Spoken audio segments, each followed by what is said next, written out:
Welcome back to another episode of the Stay Connected podcast. It's your host, Leo Herrera, the Connected Golfer. I'm pleased to be alongside today Mark Immelman. Mark is a well-known name for you golf fans out there. He's a seasoned golf announcer for CBS Sports and NBC's coverage on the PGA Tour. He's also the host of a pretty successful podcast, On the Mark, that I was just on right now. So definitely go check him out there. He shares valuable insights on the game and interviews some of the biggest people. Mark, thank you so much for taking the time today to be on the podcast. Oh, thanks, Leo. I'm honored you would have me. I've been so impressed at everything you've done. So when you reached out, I was like, sure. I'm glad you'd want to hear my take on your show. Yeah, thank you so much. It was awesome. We had a great time in that interview. We shared some very valuable insights, but I think for this one, I really want to dive into, how you got connected to the game, some of the insights that you could share with the audience along your journey. So let's start with a little bit about how you got started. Where did it all begin for you? Well, I'm from South Africa, and growing up in South Africa, we are very outdoorsy kind of a nation. So you play outside, you play all the sports, and sport was mandatory in school back in my day when I was growing up. You had to play a summer sport, you had to play a winter sport, and there was no exemption really. So in summers we played cricket and tennis and golf. Well, not much golf back then, and in winter it was rugby or hockey, field hockey. And so I was just a multi-sport athlete. And then one winter time in rugby, I had a very bad injury and broke my left arm pretty badly. So much so I had to have surgery to repair it. And I've never been the biggest guy in the world. And that evening when I was going into theater for surgery, I remember I was sort of groggy because they had me medicated and ready to go. And my coach showed up. And I remember him sort of, wishing me luck and telling my parents that, look, Mark's too small to play rugby. And, because then I was 13. And if I kept going, I was going to get injured really badly because all the bigger, stronger kids than me. And so my parents took that to heart. I had the surgery. They fixed my wrist. And then I was in recovery. It took a while. And I was just sort of getting back to it. And my friends showed up one Saturday morning and they said, hey, we're going to play golf. You want to join us? And I was like, sure. I've got nothing else to do. So I told my dad, and my dad's like, yeah, cool. Okay. Well, there's a set of clubs in the garage. But the problem is they were right-handed and I'm left-handed. So he's like, go ahead. So I took the clubs, we went and played. I had fun. And the bug kind of bit, and from there, I guess just the athlete within, I kept playing right-handed. And the athlete within just kind of kept me working on the game. And I got pretty good. And that set in motion this big, long sort of journey in golf that I've had. So long story short, it was thanks to a rugby injury, which is bad news. Yeah. It's gotten me into a game that's kind of defined who I am as a person now. That's awesome you shared that. And also, it comes from me. I'm also a lefty that plays righty. Mm-hmm. And there's a silver lining in everything, Yeah. and that's the real message I'm getting from that. Honestly, like you never know what is really bad and what is really good. And when you just stay in the middle and you just accept whatever life brings your way and you're grateful for it and you go with it like you did, like you kind of just stumble into what becomes like the actual place you need to be in. And I'm curious, were there any correlations between rugby and golf as you were getting started? Not really. I guess the ball spins. And my whole career as a golfer, and especially a golf teacher, has been sort of based on the premise of any bat and ball sport I've played, from cricket to tennis. You've used a bat to spin a ball, and learning the game, it was sort of the same thing for me. And so, in terms of rugby correlation, not so much. But I just want to build on something you said there, where you just kind of go with it. I got into golf and I got good and won tournaments. And then back in the day there in South Africa, we had mandatory military service. And so I went into the military and I played on the National Defense Force golf team alongside guys like Ernie Els and Retief Goosen. So we had a pretty solid team. But then from there, I wanted to play golf for a living. And it turns out I wasn't good enough. And at the time, So then I decided I was going to caddy on the tour for a bit. So I caddied in Europe and I caddied in South Africa, and I met some guys from the States and I worked for them. And then through them, I got a scholarship to come to America, and the whole thing has just worked out. I've just sort of, the game has blessed me. But in terms of having a plan and ending up where, like, my plan was to be a PGA Tour golfer. And now I'm not necessarily a PGA Tour golfer, but I'm a PGA Tour announcer, and I have a PGA Tour podcast. So it's weird how just kind of staying with it, to use your words, has turned out sort of where I had to be. I guess if you had asked me when I was 19 or whatever it was, are you into broadcasting and stuff? I'd be like, no, I want to play. But now looking back on the whole thing, because I have the benefit of hindsight, I would say I'm exactly where I need to be. So it's, to your point about being connected, mine is a real story of connection. That gives me chills. I can feel it. Like, you just never know what life has in store for you. Mm-hmm.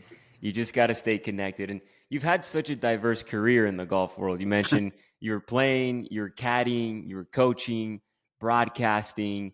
What inspired you to get involved in so many aspects of the game?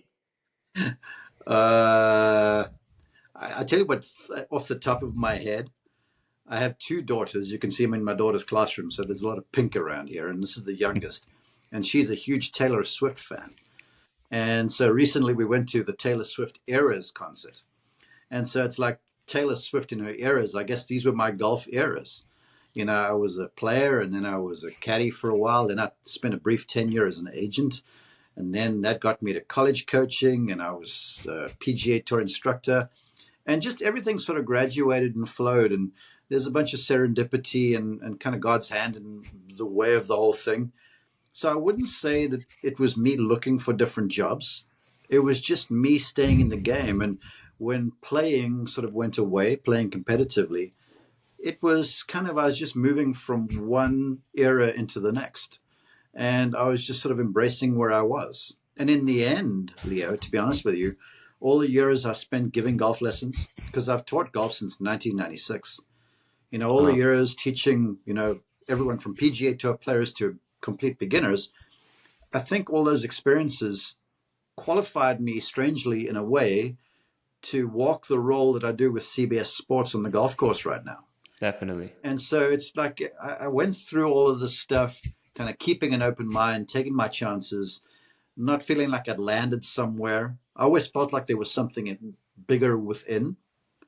And now, as I'm here in 54, about to be, I think I've sort of arrived, maybe. So it's a really weird story of being open-minded and just kind of being blessed by this game of golf. I love that. And that resonates with me a lot because, for me, as someone that's been in the game my whole life and is really just immersed in just the process of wherever it would take me. Like when I was growing up, just like you, I wanted to be on the PGA Tour, but I really, over the years, realized there's so much more that this game can offer, and there's so many different lanes that you can take and do whatever to just stay connected to it. Yeah. Some of the things that are interesting to me, since you've been coaching for so long, you even went in the caddying, you went, you were an agent, like you literally like went through every aspect. Mm-hmm. What were some of the lessons that you learned throughout your years in that about the game of golf and how people actually approach it? If I'm answering that off the top of my head, I will say to you that in every sphere of the game where I currently work, it's kind of, to get there, it's not just talent, it's hard work. And then above hard work, it's stick-to-itiveness, which to me is a function of attitude. So talent's going to get you to a place, then the hard work separates you, and then the attitude lifts you to a different level. I mean, that would be my instant answer.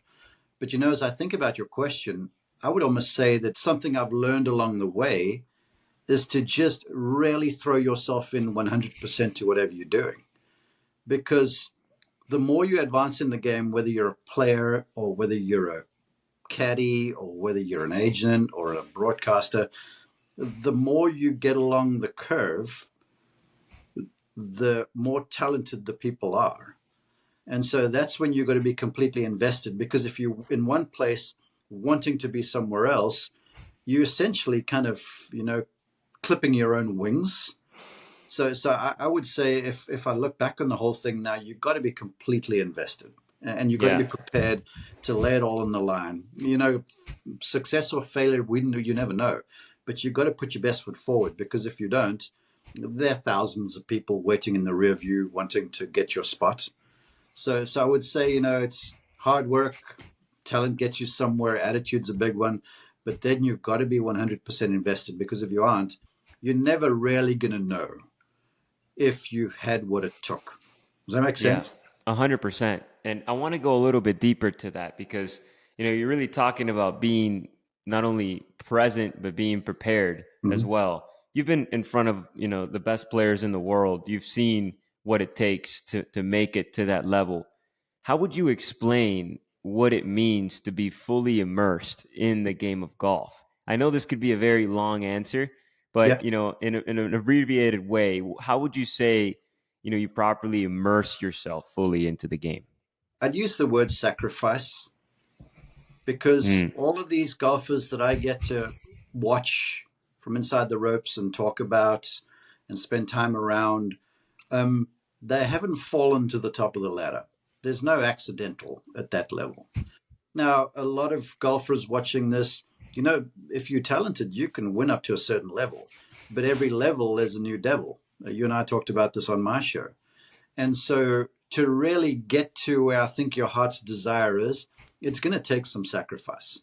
And full immersion means, like, if you think you're in the swimming pool, it means getting your head under the water. And that means you've sacrificed something. And all of these super great golfers, major champions, PGA Tour winners, and such, they've sacrificed, like in school, they sacrificed the parties. They're up early, they're working hard. There's always something that gives. And for me, currently, where I am in my career right now, the sacrifice for me is some family time. And thankfully, I have a wife who's very understanding, who shares my vision, and two children who get some time without dad around, because they're allowing dad to be fully immersed in what he does. Now, that's not to say that when I'm away, I don't miss them. But when I'm there, I'm there. And then when I'm back home, I'm back home. And yeah. so whatever I'm doing, there's some sacrifice involved. And that sacrifice word, it kind of sounds easy, but it's hard. And every great golfer I talk to, they'll all speak to the same thing. And they'll talk about lonely nights in hotel rooms. I mean, you think of the tour and everyone thinks of private jets and big bank accounts and stuff. You've been a mini tour golfer to get there. It's difficult. Hmm. So there's a lot of sacrifice involved, and you have to be prepared to do it. And they're going to be rough and smooth times. And the reality is that you've got to meet both of them with the same sort of attitude. And you're like, I'm all in. It's going to be some tough sledding. It's okay, I'm there. When it gets easy, it's okay, I'm there. Because oftentimes when it gets easy, it's easy then to focus elsewhere. And then all of a sudden, you'll find on the PGA Tour that some golfer who you've been hearing of is like, okay, I want to try and do this or get mixed up in this deal or whatever the case might be. Then their game suffers because their focuses are divided. So I would say it's about a singular myopic focus, which is a function just of sacrifice all around. Yeah, I love that answer. And, you and me, you mentioned it, but you and me both know how hard it is to, make it to the top. Like you said, I love that analogy. You can't fall to the top of the ladder. Yeah. You got to earn your way up there. I'm just thinking about it from a point of view of experience, as a golfer, as a competitive golfer, wanting to climb my way up the ladder. How do you really know that, man, like, this is for me? It's not like I'm here. Like, why am I here? There's moments where you're out there, grinding, you're playing good golf, and then it just doesn't happen, and I know everybody's faced it where they're like, why am I here? How do you feel like those guys that actually make it stick with it and don't, go a different way? Are they psychotic?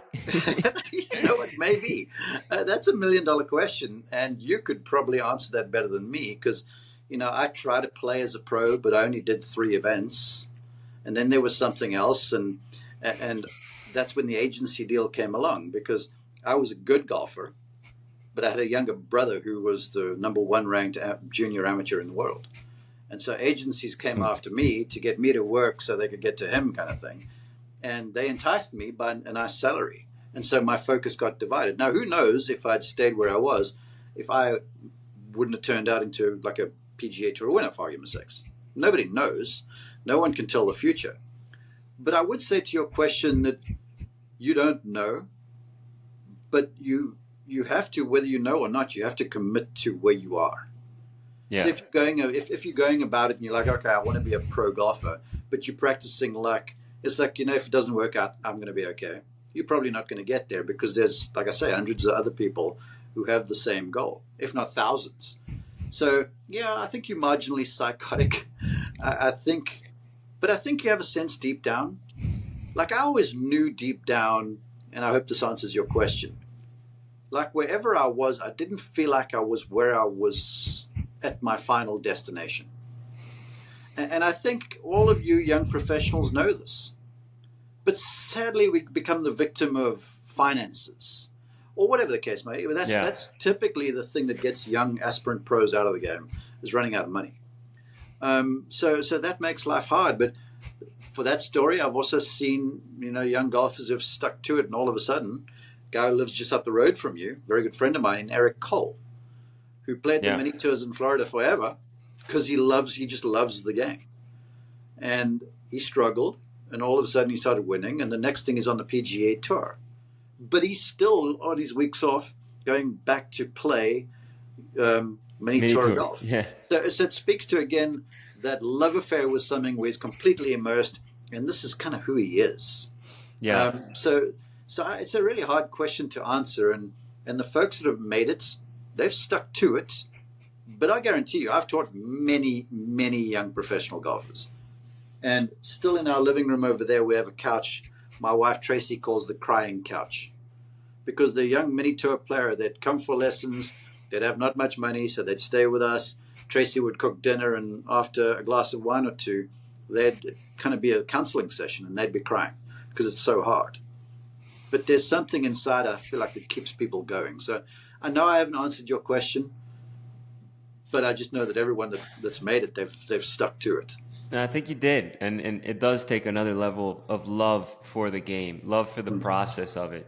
So that's awesome. I want to transition now a little bit into your broadcasting career. Like you mentioned, you were playing professionally, you played just 3 events, and then you got hired into this agency. Like, can you walk me through the path of like when you knew like, okay, like I'm done with this pro golf stuff and I want to start venturing into more of the business side and broadcasting. What did that path look like for you? Well, I've just been fortunate along the way.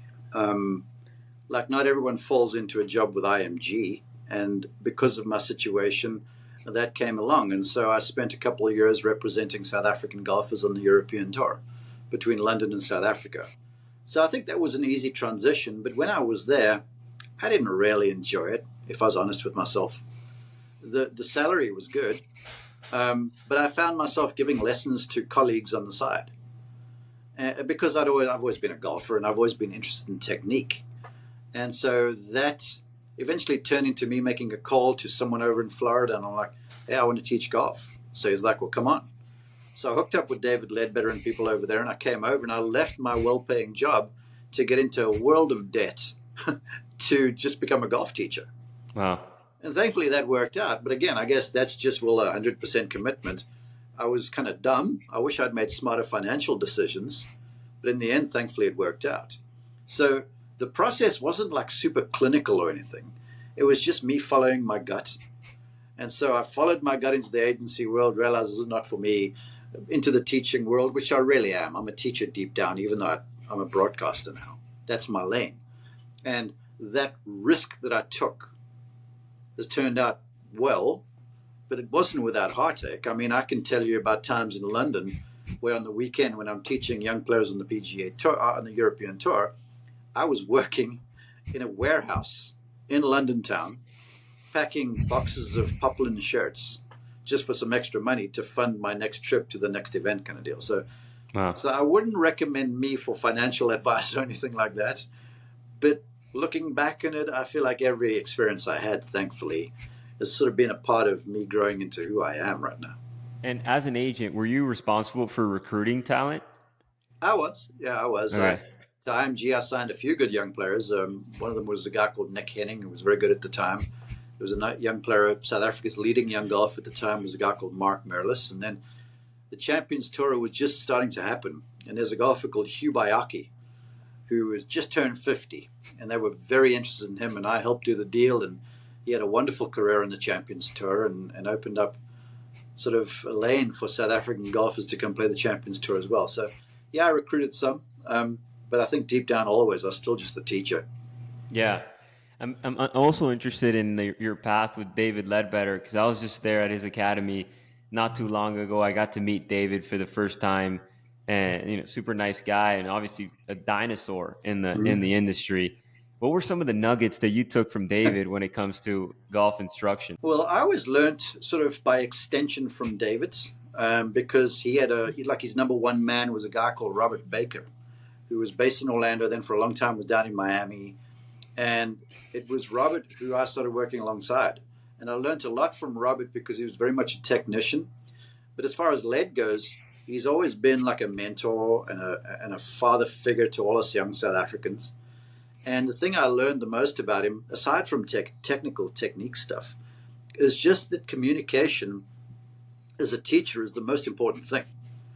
And he would always stress like your words are only as good as they're understood. Yeah. And the concept you have in your head for a student is useless if you can't describe it to them so that they can take ownership of the whole thing.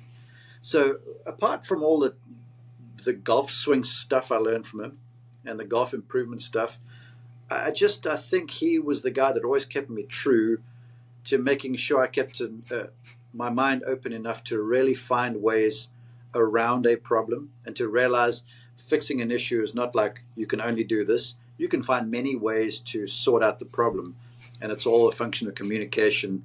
And as a result of that, understanding who you get to work with, what their goals are, what they're capable of doing, and kind of what the time frame is involved.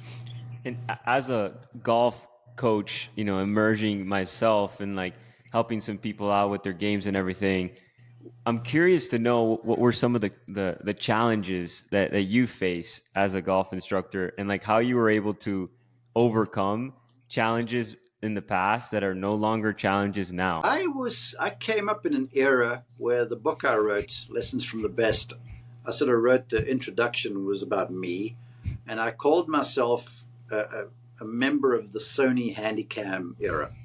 Because back in the day, we had a little bag on our shoulder, and we had everyone had the Sony Handycam. It was like a palm video camera. It got VHS, tiny little cassettes inside there. And we were all just video-based instructors. And if you were lucky enough, like I was lucky because I knew Ernie Els and Nick Felder and a few of them, you get footage of those guys that you could then compare to people you were teaching. And so that era was sort of at the forefront of all of this technological advancement. And I was working with players who, when I was playing, there were persimmon woods that turned into metal woods that turned into titanium, and shafts were changing. Everything was changing all of the time. So I think one of the challenges for me as an instructor through the years, because now stuff is changing almost annually, yearly, if not quicker. We were at this era where as equipment was changing, so technology to teach people was changing. And as equipment was changing, players were having to modify what they were doing. So you had to stay ahead of the curve. And it was, from that point of view, I would say it was probably pretty challenging. And now there's a bunch of us who are still around, who are these bridge instructors between kind of old handicam guys and new people, where we have sort of the luxury of having seen everything. And to a certain extent, I feel like it might make us a little better than the folks who just rely on everything they're looking at instead of just the golf ball.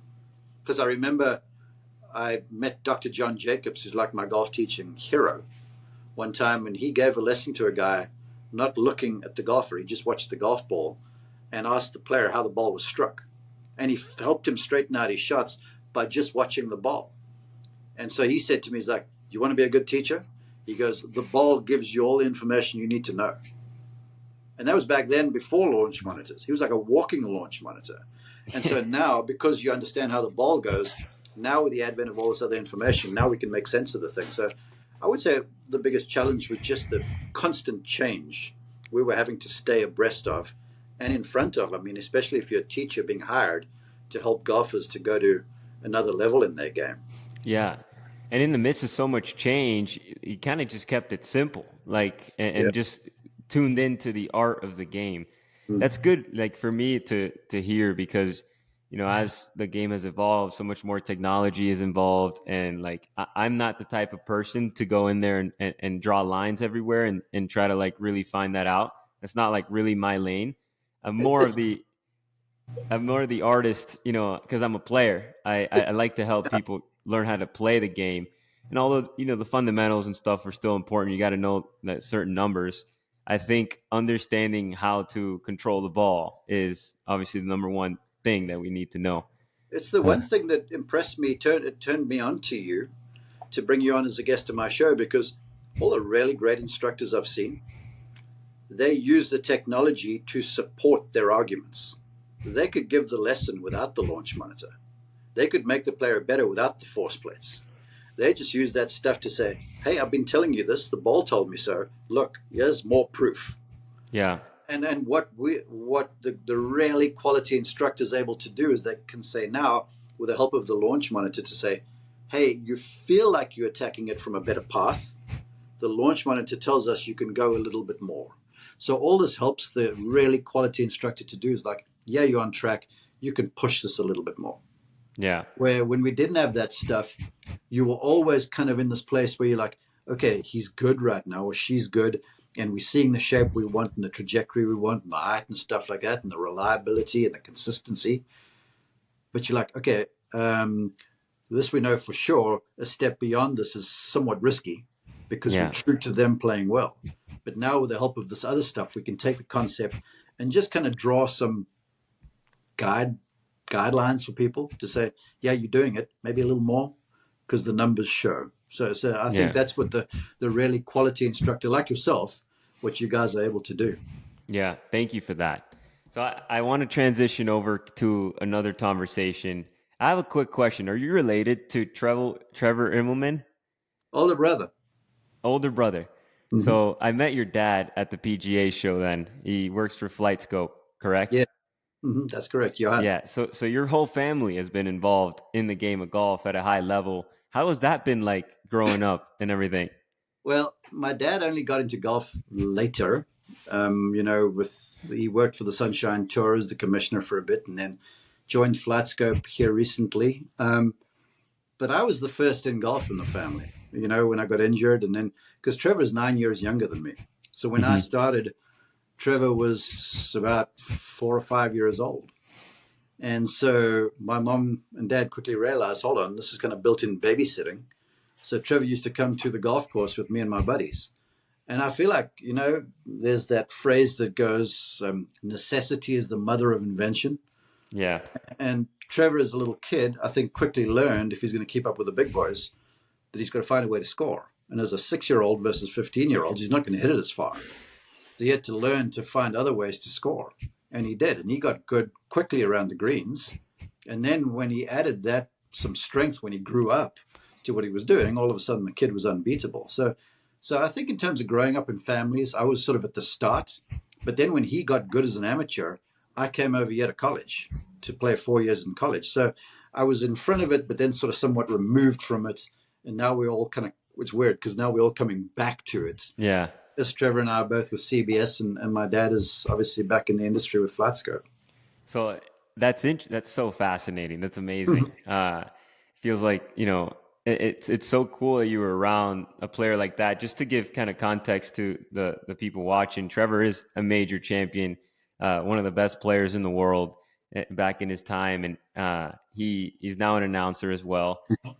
What do you think separated him? Growing up, seeing him as your younger brother. I have a younger brother myself. He's 5 years younger than me, and we're always super competitive. Yeah. What did you see in him that you knew, like, okay, like he's got something different? I saw a will that he had.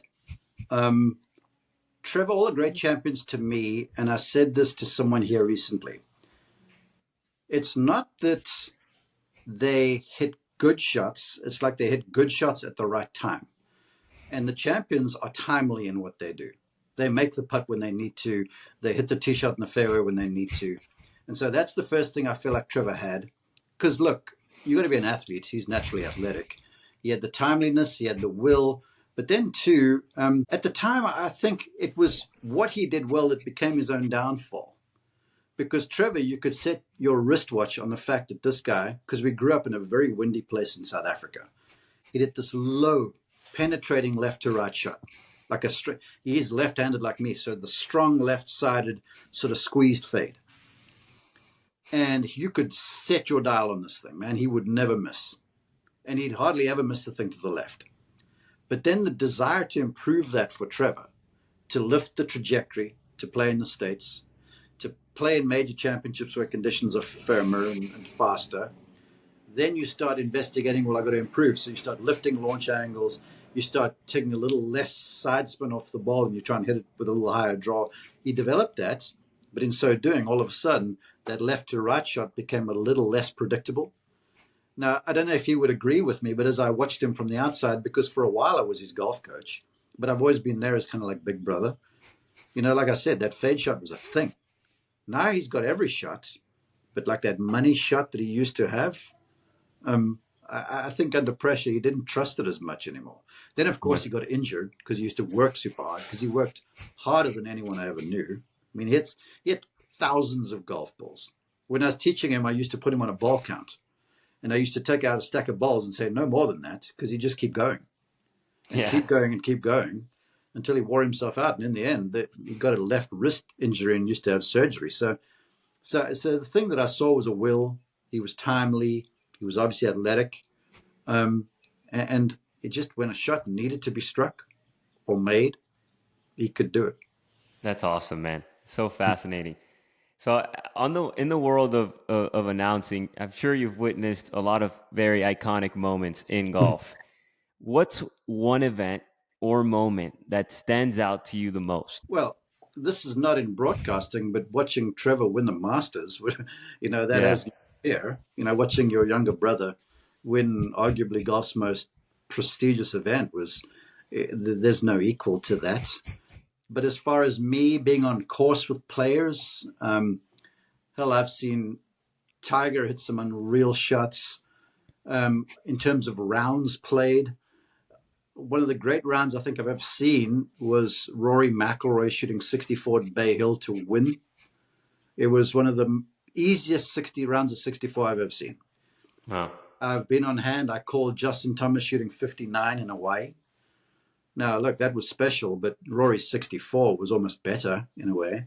Yeah. And then just this year, I mean, here in 2024, I had the call for Wyndham Clark shooting 60 at Pebble Beach to eventually win. It was Saturday, but the final round was washed out. Mm-hmm. So Wyndham shooting 60 with a putt for 59 at Pebble was pretty special. And then just a few short weeks later, there's more than this, but these are top of mind. We had Riviera, and I was on the Jason Day group. And all of a sudden, Hideki Matsuyama, the group in front of us, makes a bomb on like the 12th hole. And my spotter, Craig, says to me, he goes, hey, Hideki just made birdie over there. Keep an eye on it.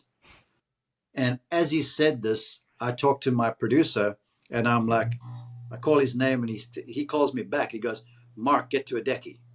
So I moved up to Matsuyama, and then all of a sudden, he makes an unreal par on 13, but then on 15, one of the great iron shots I've ever seen. Downhill into the wind from the left, flag tucked in the back corner, impossible to get to. Here's the 6-iron that paints the flag the whole time to about a few inches. Then on the 16th, the par 3, down the little par 3, it's an 8-iron to about like that far. So he's made 2 straight birdies from about 4 feet collectively. Then the next hole, the par 5 up the hill, he hits through the green in 2, chips it down to about 3 feet, makes birdie, and he shot 62, I think it was, around Riviera to win. So, I mean, wow. I've been on hand for some stuff. It's been incredible. It really That's so awesome, man. So I got a couple questions from that. The first one, with Trevor winning the Masters, I mean, first off, were you there, like in person? So since you were there and you were, interacting with Trevor throughout the, each round, I'm not sure if he had the lead going into the last day or if he was trailing, but like, can you walk us through like the type of conversations you guys were having off the course to really get him, connected to what he's doing and not, too anxious about what's going on? Um, we were staying in the same house. I was actually helping him with his putting that week. Um, Led was his golf swing instructor. Um, and in terms of the putting, all we were just working on was start lines. You had to pick a spot just a few feet off the ball on his intended line. And if he struck the putt well and hit the ball over that line, over that mark, it was a yes putt. And he had to say it to himself. So he started to hear some, positive affirmation. And he started to realize that he can hit good putts that don't go in because it might have been a misread because he hadn't been putting very well coming in there. And so that was kind of the physical of it. But in terms of, post round in the house, he had a rule where there was no golf TV the whole week, which was kind of because he didn't play at come in play. He had just missed the cut in Houston. But just that week, he was like, I don't want to hear any pundits pining about how hard or easy the place is playing because it was playing very difficult and the weather was tough. So there was no golf TV. He had to be off the course unless he was playing late at 4 p.m., which was hard because the Wednesday afternoon he was playing great and then started missing a bit, so we had to stay a little after. But, he had a rule about off the course at a certain time, no golf TV. And I would say probably the biggest thing, and he could probably tell the story better than me, but the night before the final round, because he had led every day, and the night before the final round, Gary Player called him up and said to him, hey, Trevor, and I paraphrase, this is not exact. He goes, Trev, you've played beautifully. Because Trevor had shot like 68, 69, 69. He goes, but tomorrow is going to be tough, and you've got to be a big boy about this. And you might be playing well, but you can guarantee there will be adversity, but you've got what it takes. So now you just got to go out there and do what you know how to do and meet the rough and the smooth with the same strong attitude. And in the end, Trevor was leading by 2 going in the final round. And it was so difficult. He actually shot 3 over par, 75, and he won by 3 in the end. And that was with a bogey on the last. Strange story is, like, he hit it 15, was into the wind. And everyone's sort of congratulating us because he had just birdied 14. I think he had like a 5-stroke lead. And everyone's congratulating us walking down 15, the par 5, which is playing hard and it's firm and it's blustery out there. And everyone's like, congratulations, congratulations. And I was like, when he hits it on the green on 15, then we're good. Yeah. And he hits it on the green on 15, a beautiful wedge shot, like off a downhill lie to that flag on the crest there. 2 putts for 5. And I'm like, now we can breathe a sigh of relief. Yeah. Gets up there on 16, hits the ball straight in the middle of the water. It makes double bogey. So now we're like, oh, goodness. And then on 17, great drive. It's a beautiful short iron, gets gusted by the wind in the front bunker. Blasts it to about 5 feet, makes it down the hill for 4. Nice. And now we're like, okay, I think he was maybe 4 ahead. No, he was 3 ahead. And he hits a beautiful, probably his drive of the week down 18. And we didn't know it because we were waiting behind the green where the players walk off. And apparently they got there and the ball was in a divot in the middle of the fairway. And his caddy Neil got there before the time, and he said Trevor came walking up, and Neil walked ahead to sort of meet him and cut him off because Trevor hadn't really been paying attention to the lead very much. And Neil's like, "Listen, you've got this. We got one more shot to hit." And he sort of teed him up for like, "This is a difficult shot, but you can do this." And Trevor hit this unreal 8-iron from in the middle of the divot onto the green to about 20 feet, and 2-putted to win by 3. Wow, that's awesome, man. And that's an example of like one of those rounds that it gets so hard that just the grittiest guy comes out on top. And to my next question, it was more on those rounds where people go so low, like the 64 at Bay Hill, like the 59 with JT at Hawaii, or 60 who win them at Pebble. It's always been fascinating and interesting to me how to maintain such a low round and how to go low for so long. How do you think these guys on tour do it? I think there's an element of grittiness to it as well. because it takes grit to not start to think about what your score is. And they just kind of, they get in this rhythm and this flow perhaps where, it's like the 3-point shooter. They just got the green light and they're going. But there'll always be a situation where you're on this run because you're not going to birdie every hole. So there's going to be like you might miss a target and you have to make a save.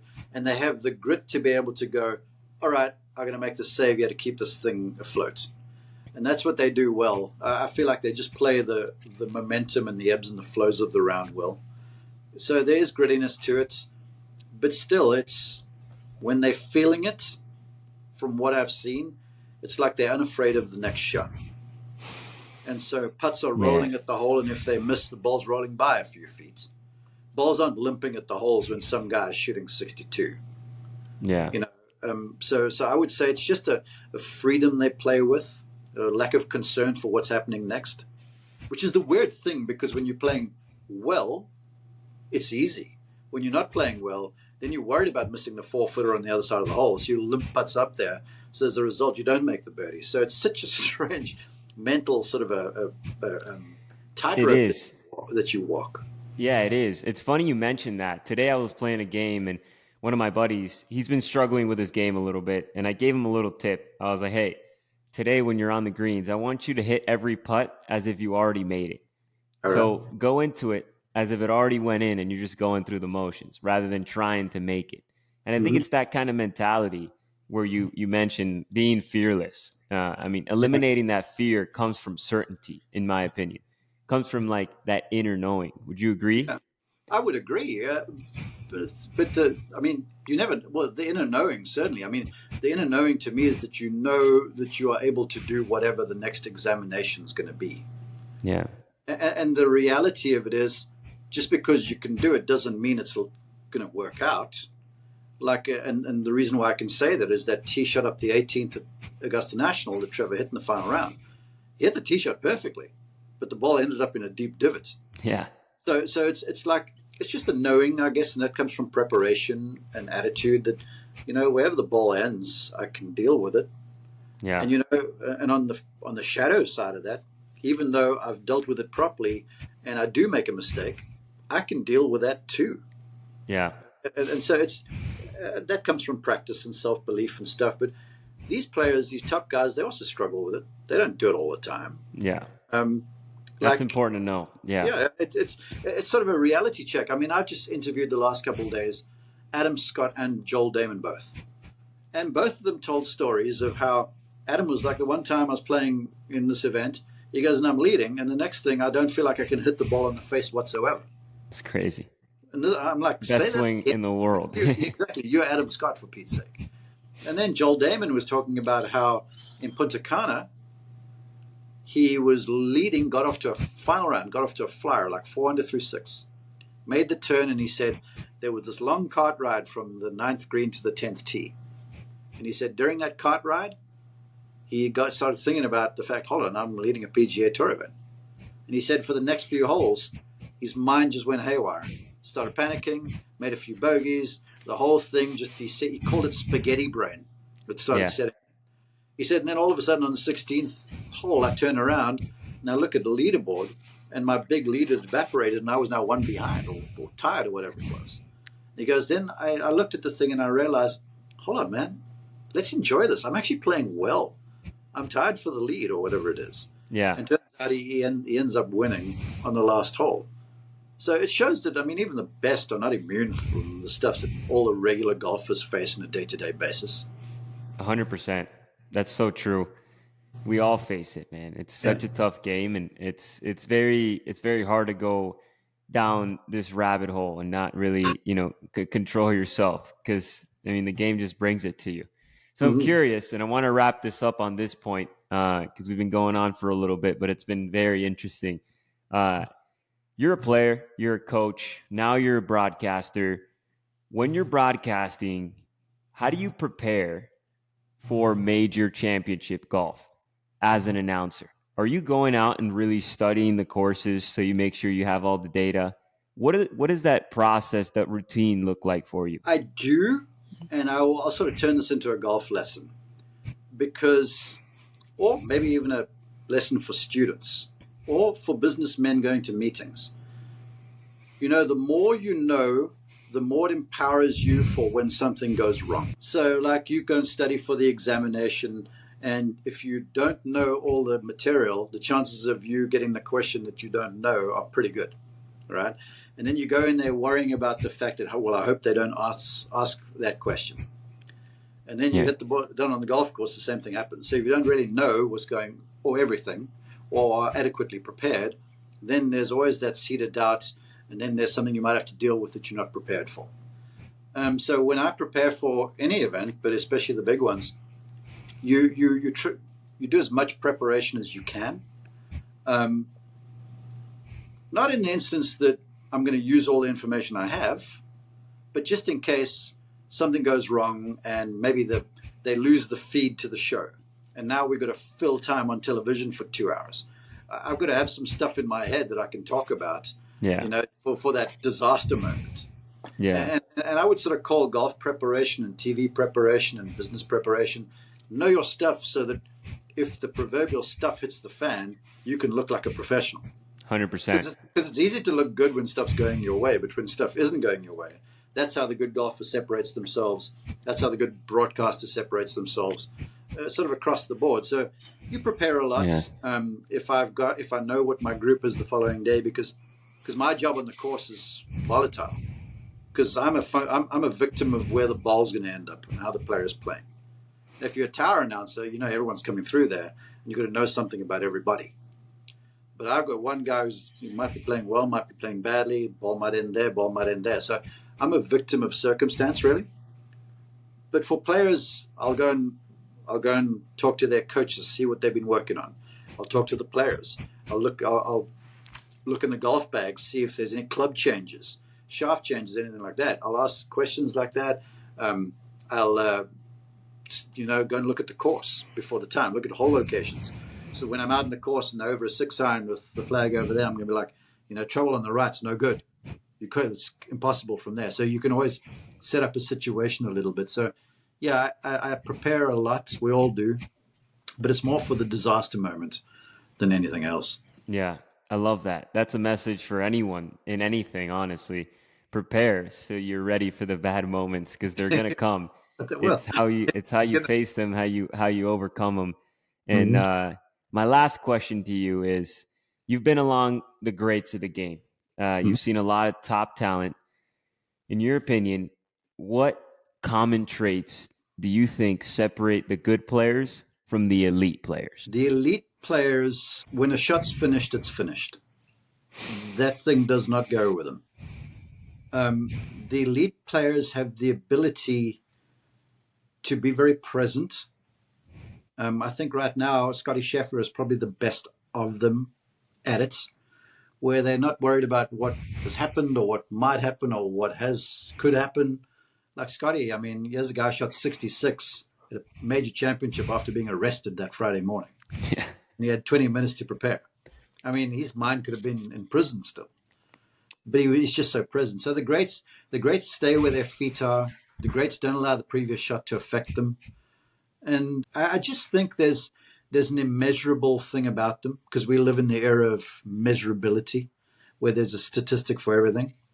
The greats just have like an it factor, where they have this ultimate belief in self, and they know that me, even with my flaws, I'm good enough, and they know that over 72 holes they will have a chance, and so they might know that there's an area of the game that's not completely on point, but they know that even with that, they can still survive. And I feel like probably the guy that was the best at that was Jack Nicklaus and then Tiger.